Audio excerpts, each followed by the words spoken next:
I want you to picture something for a moment. Picture yourself standing in a checkout line at the grocery store on a Wednesday morning in July, Newark summer, pressing through every gap in the sliding doors like something alive, something insistent.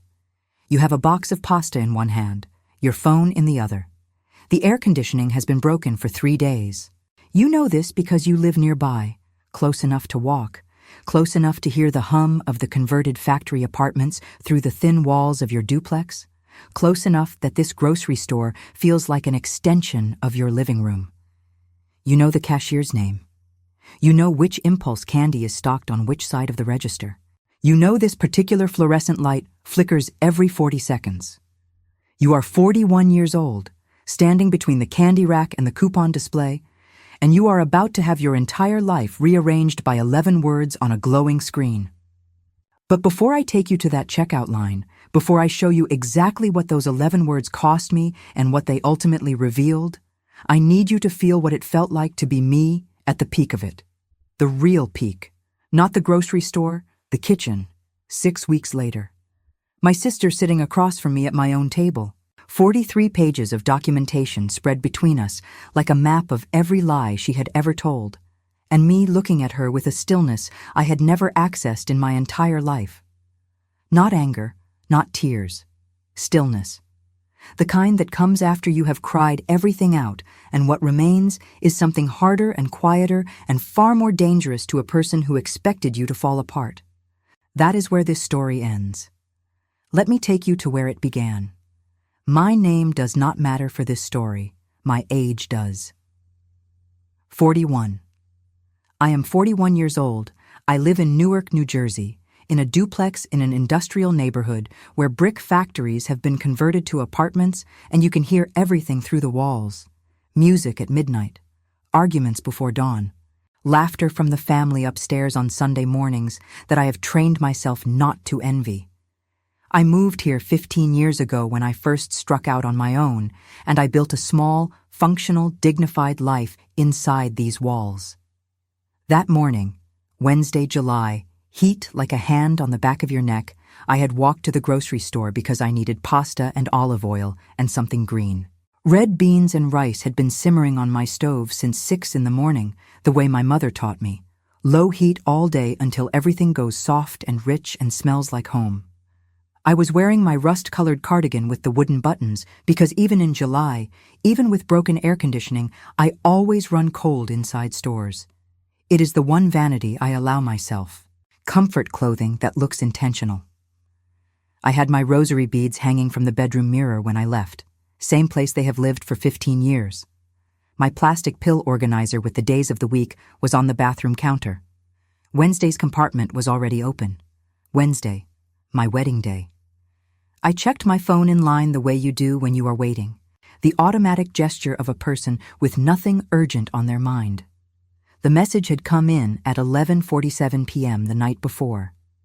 I had gone to bed early, intentional rest before the biggest morning of my life, and I had not seen it until now, 9:03 a.m., standing between the candy rack and a stack of coupon flyers. Stop using our last name, we're ashamed of you. My sister had sent it. My sister, who shared that last name with me. My sister, who had been raised in the same house, eaten at the same table, learned from the same mother how to make red beans low and slow so they come out right. I read it 3 times. Then I set my groceries back down on the conveyor belt and just stood there. The woman behind me, I would learn later, was watching my face. She would tap my shoulder in about 30 seconds and change the entire trajectory of what happened next. But right then, in that moment, before the tap on my shoulder, before anything, I was just a woman in a rust-colored cardigan standing very still while the summer heat pressed through the sliding doors and the fluorescent light above me flickered on its 40-second cycle. I had been erased from my own family for 4 years. I just hadn't known how to name it yet. And I hadn't known, not yet, that the shame text was not cruelty for cruelty's sake. It was a distraction. The thing about being erased slowly is that you don't notice the disappearance. You just keep noticing smaller and smaller versions of yourself reflected back. That is where this story begins. In the checkout line, pasta in one hand, the ruins of a family in the other. Keep listening. Because what I found in the next 6 weeks is something I wish someone had told me a decade ago, and I am not going to let you leave without hearing it. Let me tell you about the art of being made to disappear by the people who are supposed to love you most. It is not dramatic, not at first. No single explosion, no screaming match you can point to and say, that is the moment everything broke. It is quieter than that, more deliberate. It starts with missed calls that are never quite missed. You call your sister on a Sunday afternoon, you get voicemail, and she texts back 2 days later with something vague. Been so busy, we'll catch up soon. And you believe her, because you want to. You are someone who believes in effort. You believe that additional sacrifice will eventually fix everything. That if you show up bigger, give more, apologize faster, ask fewer questions, swallow the irritation rising in your chest every time you feel yourself being sidelined, eventually the family will come back around. More effort. That was my philosophy for 4 years. That was the belief I carried like a stone in my pocket, growing heavier each year, and I kept telling myself the weight was normal. I was crocheting one night. I used to love crocheting. These long, quiet evenings with the radio on and a project in my hands, something to show for the hours, a blanket or a set of dishcloths or baby booties for someone's new arrival. I had been working on a blanket for my niece's first birthday, a good blanket, careful work, and while my hands moved through the pattern, I did the math. 4 years, $4, $300 in gifts for family members who had stopped inviting me into their homes. Birthday gifts, Christmas presents, graduation cards with money tucked inside. I sent them all. I received thank you texts that felt automated, or sometimes nothing at all. You might be sitting there thinking, why didn't she say something? Why didn't she demand answers? And I hear you, I do. But when you love your family, truly love them, not the performance of love, but the bone-deep habitual love that starts before you have language for it, you make excuses for the gaps. You tell yourself they are busy. You tell yourself the silence is temporary. You tell yourself you must have done something without realizing it, and if you could just identify what it was, you could fix it. I never identified what it was, because there was nothing to identify. The exclusion was not a response to my behavior. It was the behavior itself. Holiday dinners I found out about through photographs posted online. Our mother beaming at the center of a table full of faces, my face the only one missing. Group chats I was removed from so quietly I didn't know I had been removed until I sent a message and received no response. My name taken out of conversations about birthday planning, retirement parties, cousin gatherings that I only discovered existed when someone accidentally tagged me in a photo and then quickly untagged me, as if catching an error. Erasure. Methodical, patient, invisible erasure. I cooked through it, the way I always cook through hard things. Red beans simmering low all day, the smell filling every room in my duplex. I crocheted through it, radio on, hands busy. I prayed through it, my rosary beads between my fingers in the evenings, asking for something I couldn't quite name. Peace, maybe, or understanding, or just the courage to keep showing up for people who had stopped showing up for me. My sacrifice was not primarily money, though Lord knows I spent enough. My sacrifice was time, years of it. Weekends driving to see people who were not home when I arrived. Sick days burned on helping with moving and childcare and errands for family members who somehow never had a free hour when I needed anything in return.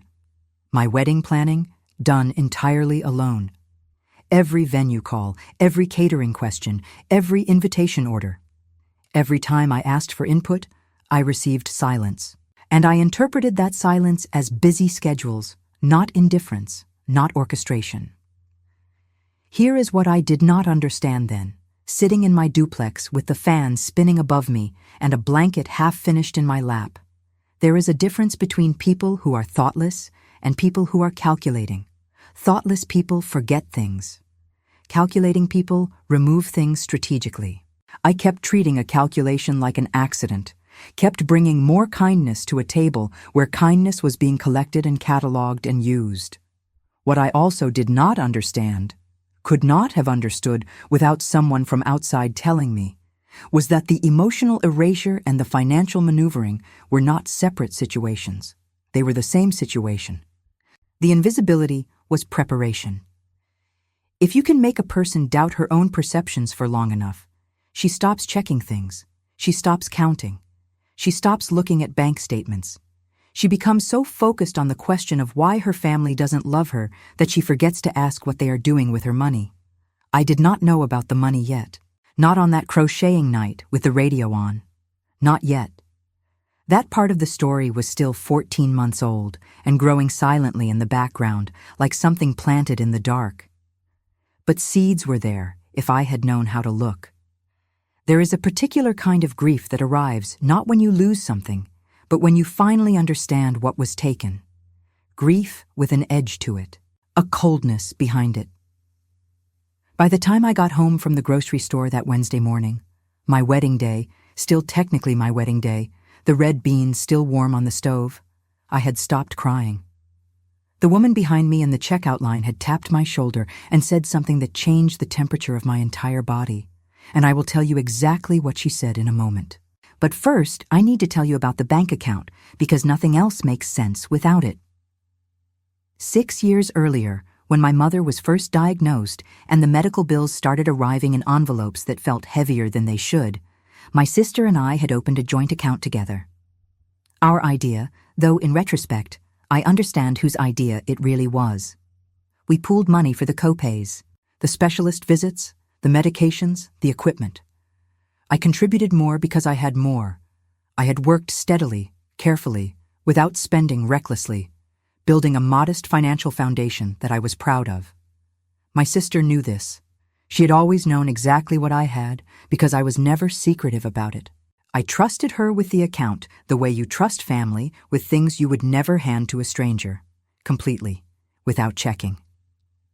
$17,000 was in that account when my mother's care stabilized and the expenses leveled off. Neither of us had formally discussed closing it.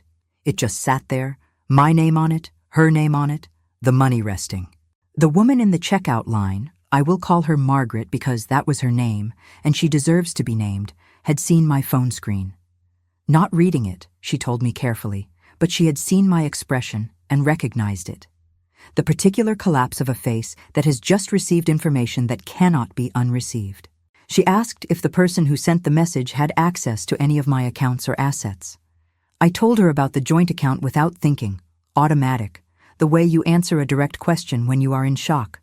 She said, "Go home and call the bank." I went home. I called the bank, and standing in my kitchen with the fan spinning overhead and the red beans cooling on the stove, I listened to a recorded account summary that I had to ask to be repeated twice because the first time I genuinely could not process the numbers. Withdrawals, 14 months of them. Not the whole balance. Strategic withdrawal is never the whole balance because whole balance theft triggers alarms. Methodical, incremental, patient withdrawals. Small enough to miss individually. Large enough that together they told a very precise story. I sat on the floor of my duplex. I did not plan to sit on the floor. My legs simply stopped cooperating, and the floor was there. My plastic pill organizer was visible from where I sat, Wednesday's compartment gaping open on the counter. Wednesday. I had taken my medications this morning, thinking I was getting ready for my wedding. I had made red beans. I had worn my good cardigan with the wooden buttons. I had walked to the store to buy pasta for a celebration dinner. I sat on the floor for 2 hours, and then I called Margaret. Here is what I need you to understand about discovering that someone you love has been stealing from you slowly over more than a year. It does not feel like anger, not initially. It feels like a kind of terrible clarity.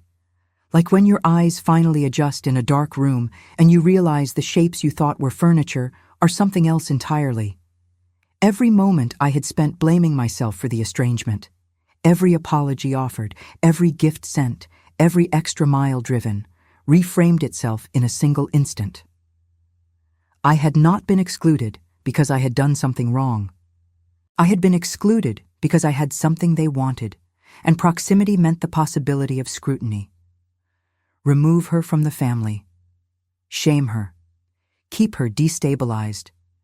And while she is crying and trying to figure out why nobody loves her anymore, quietly empty the account. The rosary beads hanging from my bedroom mirror caught the light when I finally stood up. I walked over to them and held them for a long time. Some acts cross a line that cannot be uncrossed. The withdrawals were not the only thing. They were the evidence that organized everything else. The silent treatment, the exclusion from family events, the shame text the night before my wedding, timed precisely to ensure I would be emotionally destroyed, too consumed by grief and humiliation to think clearly about practical things. Like checking an account I had not looked at in months. She had not known Margaret would be behind me in that line. She had not calculated for the stranger. You cannot plan for every variable. That is the thing about calculations made entirely in the dark. They depend on nobody turning on the light. Margaret was retired, she told me when I called her back that Wednesday afternoon. She had been a social worker for 31 years, family cases, and she had seen this particular architecture, emotional isolation paired with financial exploitation, more times than she cared to count. She was not surprised by my story. That, paradoxically, was what I needed most. Not shock, not pity.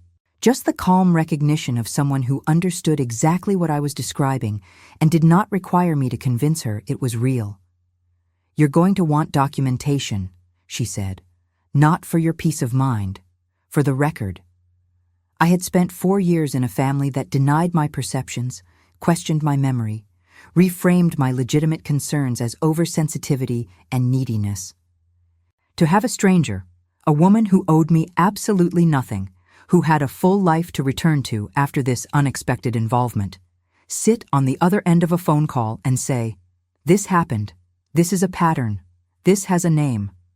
I cannot fully express what that costs to need or what it means to receive. What it means to finally have your experience reflected back accurately by someone who has no stake in protecting the people who hurt you. I was crying again. Good crying, the kind that clears something rather than floods it. I told Margaret I did not know how to proceed. She told me calmly and specifically that I needed 2 things: a private investigator to document the full scope of any financial activity involving my sister, and a financial accountant who specialized in family fraud cases to interpret and organize what was found.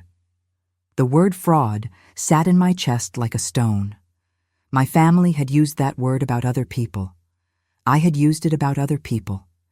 It was a word that belonged to strangers, to news stories, to courtroom dramas on television. It was not supposed to belong to the woman I had crocheted beside as a child, whose wedding I had attended 11 years ago, whose children I had driven hours to visit with thoughtfully chosen gifts and a heart full of genuine affection. But words do not care about your feelings toward the person they describe. Fraud is fraud regardless of shared blood and shared last names, and a shared mother who taught you both to make red beans low and slow. I spent the rest of that Wednesday, my wedding day, though I had long since stopped thinking of it in those terms, making calls. I postponed the ceremony. I told my fiancé what I had found. He sat with me in my kitchen for 4 hours, neither of us saying much, the fan spinning above the table. He did not ask me to minimize it. He did not suggest I was overreacting. He said, "What do you need me to do?" And I said, "Let me handle this part myself." And he said, "Okay." That was the first time I understood what I had been missing in my family and why the absence of it had hurt so specifically. What I had been missing was being believed without having to fight for it. I made the calls. I hired the investigator. I hired the accountant. I told both of them everything I knew and gave them full access to every record I had. Then I sat back and waited for the information to arrive. Margaret checked on me twice a week. Not every day. She had a sense for when help becomes pressure, but twice a week, a short text, a brief call. "How are you doing?" And she meant it as a real question, not a ritual one.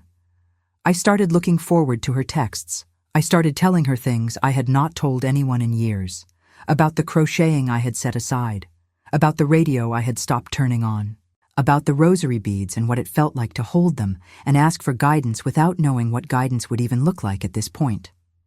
She listened without filling the silences. In 31 years of social work, she had learned, apparently, what silence is actually for. What I was becoming during those weeks of waiting, of documentation, of careful and deliberate preparation, was something I did not have a word for yet. Not angry, not healed. Something in between, something harder and quieter. A woman who had decided to stop performing confusion and start understanding exactly what had been done to her and why and by whom.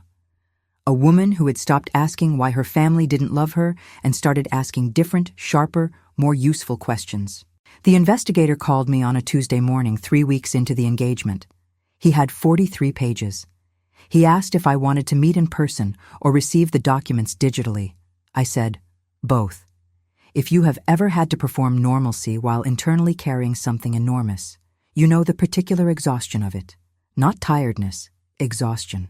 The bone-level drain of maintaining a face that says nothing while everything inside is moving fast and sharp and deliberate. For 6 weeks after that Wednesday, I performed normal. I went to the grocery store. I cooked. I wore my rust-colored cardigan with the wooden buttons on cooler evenings. I crocheted. I picked it back up, actually.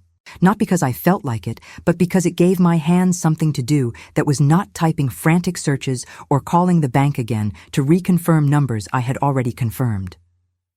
The radio went back on. Small, deliberate acts of appearing fine. My sister did not know I had spoken to the bank. She did not know about Margaret, did not know about the investigator, did not know about the 43 pages that were growing more detailed by the week. She sent me one follow-up text in those 6 weeks, brief and self-righteous, about how she had only said what the whole family was thinking and how I should reflect on my behavior before my wedding rather than blaming others. I read it 3 times, and then I put my phone face down on the kitchen table and went back to my crocheting. You might think silence in the face of that kind of cruelty is weakness. I want to tell you clearly. It was the most strategic thing I had ever done. Every day I did not respond was a day she continued believing she had won. Margaret told me something during one of our Tuesday calls that I wrote down and read back to myself several times in the weeks that followed. She said, "The most powerful thing you can do when someone expects you to fall apart is to not fall apart. Not for their sake, for yours." I thought about that. I thought about the 4 years I had spent falling apart privately while presenting a pleasing, accommodating, non-confrontational face to the family that was erasing me. I had been performing peace while actually crumbling. Now I was performing normalcy while actually building something. The locks were the first concrete thing. I had the locks on my duplex changed on a Thursday afternoon in late July, 6 weeks after the grocery store. My sister had a key. She had always had a key. From years back, when I gave it to her after my mother's health scare, in case of emergency, in case she ever needed to check on me or I on her. I had not thought about that key in years. It had lived in the back of my mind as a symbol of trust, of family closeness, of the kind of relationship where someone else has access to your home because you want them to. The locksmith was efficient and cheerful and asked no questions. When he left and I locked the new deadbolt for the first time, clicking it firmly into place, I stood at my own front door and breathed for a moment. Just breathed. That was the first morning of a different kind of life. I called Margaret afterward and told her. She said, "Good, what else?" The investigator's 43 pages had been organized by my accountant into something legally actionable. My accountant, a woman in her 50s who had seen every variety of family financial misconduct imaginable, walked me through the documents with a patience and precision that I found, unexpectedly, to be its own form of comfort. To have someone sit across from you and say, "Here is what happened.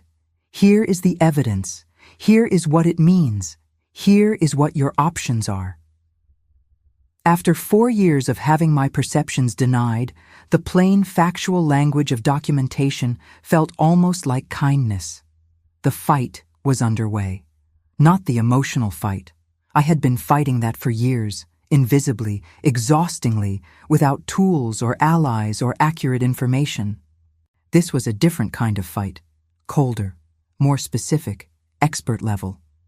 I had the right people in my corner now, and I had the documentation, and I understood exactly what I was dealing with. My fiancé asked me one evening, sitting in my kitchen after dinner, how I was really doing. Not the surface version, the real version. I thought about it for a moment, and then I said, I feel like I've been swimming in the wrong direction for 4 years, and someone finally showed me where the shore is. He nodded. He had learned by then to let my metaphors land without interpretation. There was one close call, a moment mid-process that nearly unraveled everything. My sister called me on a Sunday morning, not texting, actually calling, which was unusual enough that I almost didn't answer. I let it ring through to voicemail. She left a message, casual, carefully calibrated, suggesting we meet for coffee and clear the air before things got further out of hand. Her voice was even, warm even, the voice of a woman who had decided the silent treatment phase was over and the reconciliation charm offensive should begin. I sat with that voicemail for a long time. The version of me from 4 years ago would have called back immediately, would have agreed to the coffee, would have walked in hoping for apology and walked out with more manipulation, more confusion, more evidence of her own fault for taking things the wrong way. I deleted the voicemail. I texted my accountant. I texted Margaret. Then I called my fiancé's sister, the one who had called me the morning of my postponed wedding, to say she loved me, whose voice had been the first kind thing I heard that day. I called her just to talk, just to hear someone in my corner say ordinary things in an ordinary voice, the way people do when they are not calculating every word. She answered on the second ring. We talked for an hour about nothing important. It was exactly what I needed. The trap was ready to be set. I want to tell you about the preparation that happens before a confrontation, because stories usually skip to the confrontation itself, the shouting, the revelation, the dramatic moment, and skip the quieter, harder, more essential work that makes any of it possible. The research, the documentation, the deliberate decisions made in ordinary rooms, at kitchen tables, in accountants' offices, in long phone calls with people who understand the terrain.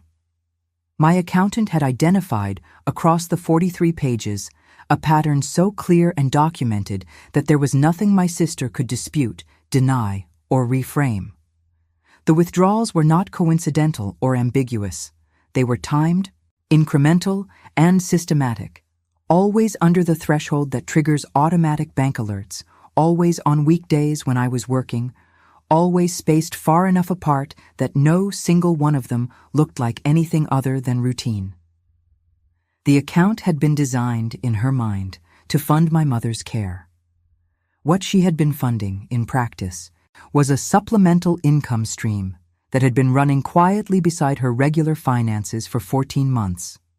When my accountant laid all of it out for me, total removed, timeline of withdrawals, calculation of what remained versus what should have remained, she said something in the careful, neutral tone of a professional delivering difficult information.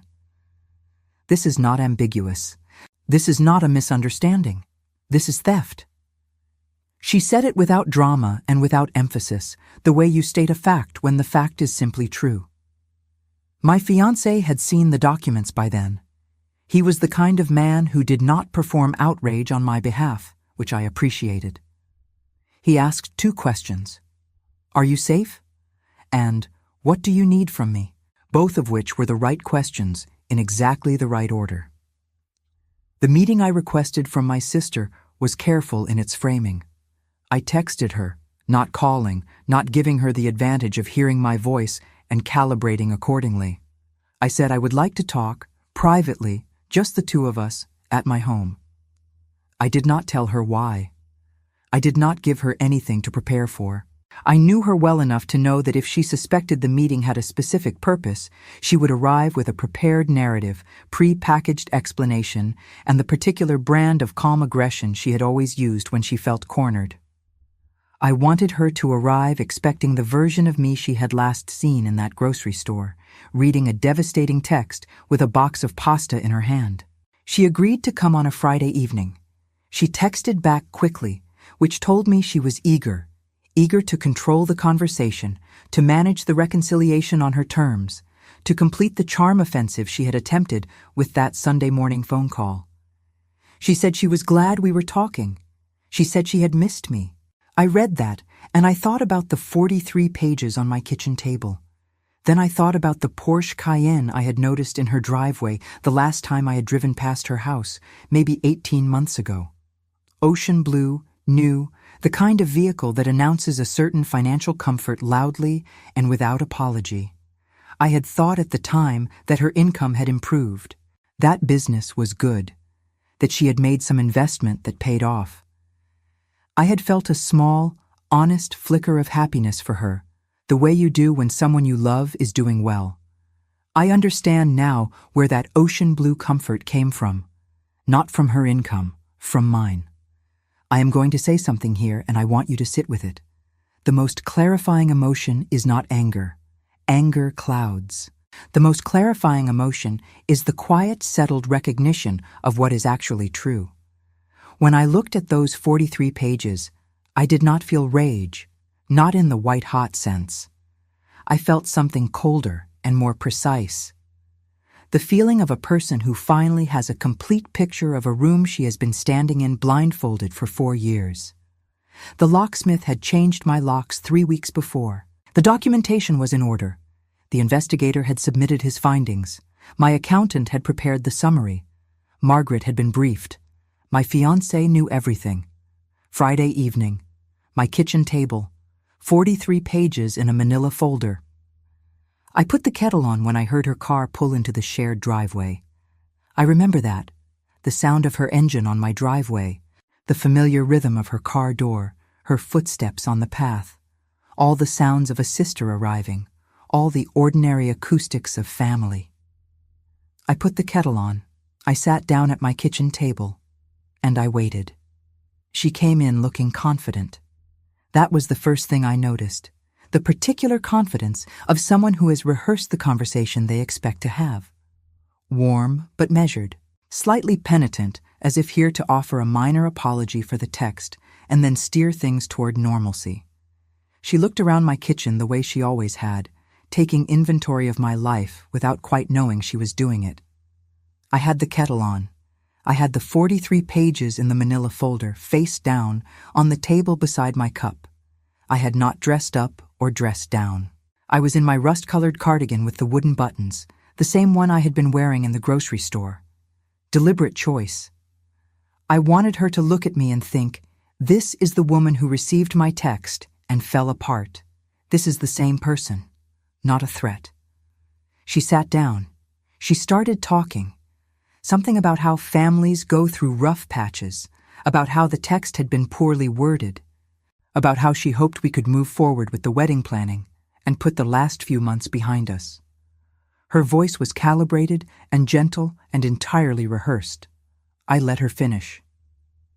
Then I turned over the manila folder and slid it across the table. She stopped speaking mid-sentence. This is 14 months of withdrawals from the account we opened together for Mom's care, I said. My voice was steady. I had not known it would be steady, but it was. 43 pages, documented, organized, and already in the hands of my accountant, my attorney, and the district attorney's office. She looked at the folder. She looked at me. And then she did what I had predicted she would do, because I knew her. She pivoted to offense, told me I was being paranoid, told me the money had been used for family expenses I was not aware of, told me she had a right to access that account, told me this was exactly the kind of behavior that made the family uncomfortable, this suspicious, accusatory approach to the people who loved her. I listened to all of it. Then I said, "You spent 4 years making me invisible so I would be too broken to look at a bank statement." She blinked. I looked. You know, there are moments in your life that you replay, not because you want to stay in them, but because they taught you something irreversible about who you are. This was mine.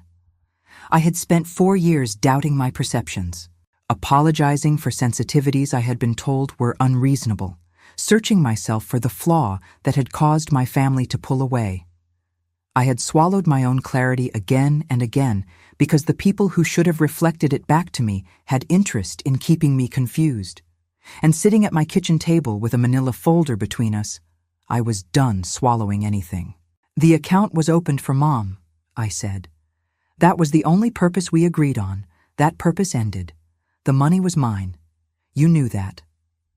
She tried another angle, told me I did not understand the financial pressure she had been under, told me she had intended to tell me, told me if I pursued this, it would destroy the family.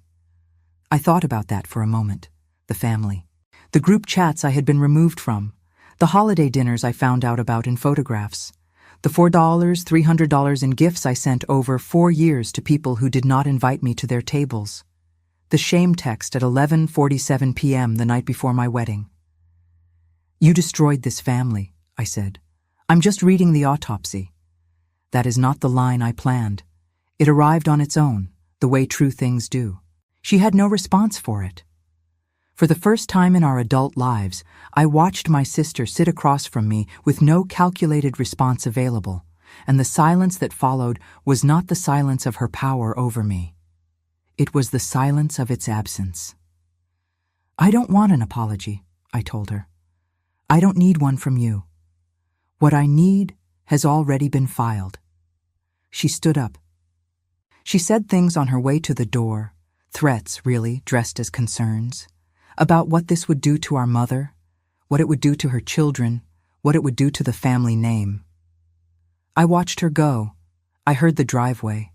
I heard her car. I sat at my kitchen table for a long time after she left. The fan was spinning. The summer heat pressed against the windows. My rosary beads were visible through the bedroom door, catching the evening light. And I felt, not triumph, not vindication exactly, but something quieter and more durable than either of those. I felt finished with something I had been carrying for years without a name. Some things you put down not because they have been resolved, but because you have finally understood them completely. Understanding, I was learning, is its own kind of resolution. The district attorney's office pursued the case. I want to say that plainly without dramatizing it, because the legal process was not dramatic. It was slow and procedural and uncomfortable, and it required me to revisit documentation and testimony on a timeline that had nothing to do with my emotional readiness. My sister was charged with financial fraud. The civil suit that followed resulted in full restitution plus damages. The joint account was closed permanently. A court order prohibited her from contacting me. She did not go to prison. I want to be truthful about that. The case resolved in a way that satisfied the legal definition of justice without satisfying the emotional one entirely. Because the emotional one, I have come to understand, was never the court's job to provide. The court gave me back what was taken. It gave me a legal record of what happened. It gave me protection going forward. What it could not give me back was the 4 years. It could not return the holiday dinners or the group chats or the Saturday afternoons I spent trying to figure out what I had done wrong, grief cycling through self-blame when the actual answer was much simpler and far colder. Those years are not recoverable. I have made my peace with that. My plastic pill organizer sits on the bathroom counter still. Wednesday's compartment, always the one that reminds me of that morning in July when I stood in a grocery store and the bottom of my old life gave way to reveal the foundation of a new one. I don't resent that Wednesday anymore. I have even occasionally been grateful for it, for the particular chain of events that led to Margaret being behind me in that checkout line, tapping my shoulder, asking the one question that changed everything. The key object that had organized my days, open the right compartment, take the right dose, move forward with the right structure, began to mean something different after that summer. It had always been about maintenance, about the discipline of managing daily life carefully. After the kitchen table confrontation, it came to represent something more, the discipline of continuing when continuing feels impossible. The small, daily commitment to remaining functional in the middle of things that would prefer to hollow you out. Every morning, the right compartment. every morning, forward. My rebirth happened not in a single moment, but in increments, the way most real things happen. I found my way to a legal aid organization through my accountant, who mentioned offhandedly that they were always looking for people who understood financial exploitation from the inside. I went for one morning and came back the following week and the week after that. I am there 3 mornings a week now, sitting across from people who are in the middle of exactly what I survived. Some of them older than me, some younger, some so deep in the confusion of being gaslit by family that they cannot yet identify what is happening to them. I sit with them. I listen without filling the silences, the way Margaret taught me by example. I ask the right questions. The most useful thing I have ever done with my life, I found on the other side of the worst thing that ever happened to me. That is not a platitude. That is exactly what occurred. My fiancé and I rescheduled the wedding for early fall. Not a large event. My kitchen table, the people who had stood with me through the summer, and the woman from the checkout line in the 3rd row with a look on her face like someone watching something she hoped for finally happen. I cried through most of the ceremony. Good crying. Margaret came to the reception. She hugged me and told me she had known, from the moment she saw my face in that checkout line, that I was going to be okay. I told her I had not known that. She said, "I know. That's why I tapped your shoulder." My fiancé's sister, the one who had called me the morning of my postponed wedding, the first kind voice of that day, has become one of the closest people in my life. She lives 40 minutes north of Newark, in a neighborhood with older houses and mature trees and a pace that feels gentler than the industrial hum of my converted factory block. We talk most evenings. We have begun looking, casually but seriously, at properties near her that I could afford now that what was taken has been returned, now that my finances are wholly mine again, transparent and documented, and under no one's control but my own. A house near her where we can grow old together. That is my destination, not a dream deferred, a plan being made. And someday, I believe this without irony or performance, I am going to drive a Porsche Cayenne in ocean blue. Not to prove anything, not to replace the symbol of what was taken, just because I want to, and because I have finally arrived at the understanding that wanting something for yourself is not selfishness. It is evidence that you have survived. My rosary beads still hang from the bedroom mirror, same place they have lived for 15 years. I held them longer than usual the evening after the civil suit closed, not praying for anything specific, just holding them the way you hold something that has seen everything with you and is still there. That, I thought, is what faithfulness actually looks like. It is October now. The summer heat has folded into an autumn cool that came early this year. I can feel it through the walls of my duplex in a way I could not 3 months ago, when the heat pressed through every gap and the fan ran all day. The neighborhood sounds different in October, the industrial hum quieter somehow, the early evenings carrying something that feels almost like relief. Seasons change in Newark the way they change everywhere else, slowly, then all at once. I am 41 years old, and I am not who I was in July. Not a different person. I want to be precise about that. The same person, but with a different understanding of what I contain and what I am owed and what I will and will not accept going forward. 3 mornings a week at the legal aid organization, I see people in the middle of what I moved through. Most of them are older than me, many significantly older, people in their 60s and 70s who have spent decades building something and then found that someone they trusted, someone inside the family, had been quietly accessing it without their knowledge or consent. The pattern is always recognizable once you know what you are looking at: emotional isolation paired with financial access. Make the person doubt themselves. Remove them from the information loop. Cultivate a reputation for erratic behavior or neediness so that if they raise concerns, they will be dismissed. And then take what is there. I say this not to frighten you, but to name what was done to me clearly, in the light, so that if it is being done to you or to someone you love, you have a word for it.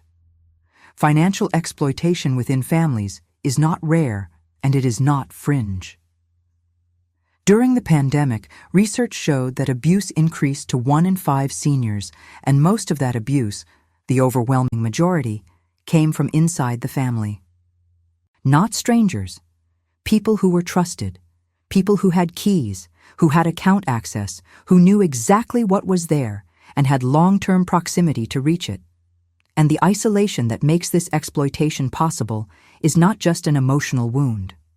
Medical studies indicate that social isolation increases the risk of death by 29%. 29%. When someone removes you from the family group chat, excludes you from gatherings, makes you feel invisible and unworthy and paranoid for noticing gaps, they are not just hurting your feelings. They are doing something measurable and dangerous to your health and your life expectancy. Erasure is not just emotional. It is a public health issue. It is a survival issue. What I want to leave you with is this, and I mean it as practically as I can possibly offer it. Check your accounts. Not because you are paranoid, but because it is your money and your name and your life. Know what you have access to and who else has access to it. If you have joint accounts with family members, review them regularly, not obsessively, but consistently. Keep records of what was agreed upon when that access was established. If something has changed in your family relationships, if you are being excluded, silenced, made to feel like a burden or a problem, pay attention not just to your feelings about that, but to your finances during the same period. The two are not always connected, but when they are connected completely. Do not wait for certainty before you look. Look first. The looking is not an accusation. It is an act of self-protection, and self-protection is not paranoia. It is survival. It is the thing I wish someone had said to me 3 years earlier in ordinary, unglamorous language before 14 months of quiet withdrawals accumulated into 43 pages. I found purpose on the other side of this. That is real, and I do not minimize it. I found Margaret and my fiancé's sister, and a legal aid organization full of people doing essential work with very little recognition. I found the version of myself who sits across from someone in crisis and knows exactly what to say because I have been exactly where they are. I found the capacity for the kind of stillness I did not know I had, the cold clarity that comes not from having no feelings, but from having organized your feelings into something useful. I found, unexpectedly and permanently, the knowledge that I am worth looking after, that my money is worth checking on, that my name on a document means something and should mean something only to me. To all of you who have been made invisible by the people who should have seen you most clearly, you are not invisible here. This story exists because you needed to hear it, and I needed to tell it, and somewhere between those two needs, something true happened. If you are listening from somewhere with autumn coming in through your windows right now, I want to know where you are. Drop it in the comments, your city, your season, whatever you are holding today. Tell me what you would have done when you saw that text in the checkout line. Tell me what you have survived that you have never said out loud. If this story reached something in you, if it named something you have been living without a name for, please like this video. Not for the algorithm, though I will not pretend the algorithm does not matter, but because a like says, "This mattered to me," and that means something. Subscribe if you want more. I have more. I have been in the checkout line, and I have been on the kitchen floor, and I have been on the other side of both, and I will bring you every piece of it. Your story matters. Your accounts matter. Your name on every document is yours. Go check it.